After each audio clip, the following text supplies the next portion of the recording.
So this is Fasting in the Bible, part three.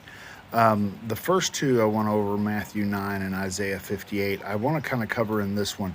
Fasting is actually food. Okay.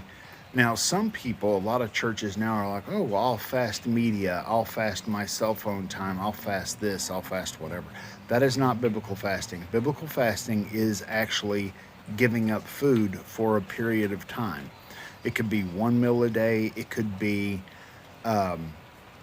multiple days of no food. There's different types. You have Daniel fast, which is eating certain foods, not eating other foods like sweets and things like that. There's several different types of food fasting in the Bible, but this idea that that I'm going to fast my phone, I am not against that at all. Okay, I'm not going to say you're wrong for doing that, because I believe that when you give up things for your phone, like your phone, you're actually giving up distractions so you can more fully focus on God.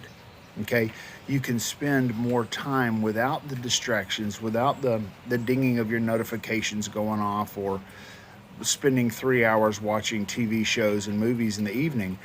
That's great because you're removing distractions, but that is not biblical fasting. I'm all for it. And there are times that I've had to say, you know what, I'm putting my phone down. I'm not going to look at my phone today, or I'm not going to do that. And that's a wonderful thing.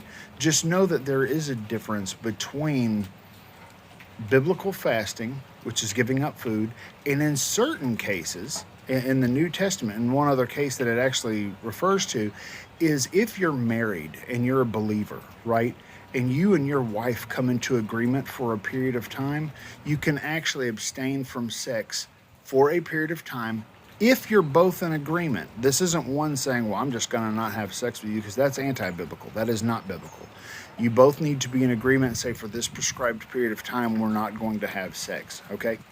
So I want to be clear on that, but I want you to understand that giving up things like your phone and your TV are wonderful. It helps immensely to remove distractions and, you know, to focus on God. But biblical fasting is actually fasting food. I hope this helps, guys. Be blessed. I really encourage you to do these things, to give up your phone and to give up some other stuff, because we have a lot of noise coming in. But I just want you to understand that biblical fasting is actually food, and it will strengthen you. If you have a medical condition, obviously you have to, modify it for whatever you can do, but do what you can. God bless you. I love you guys.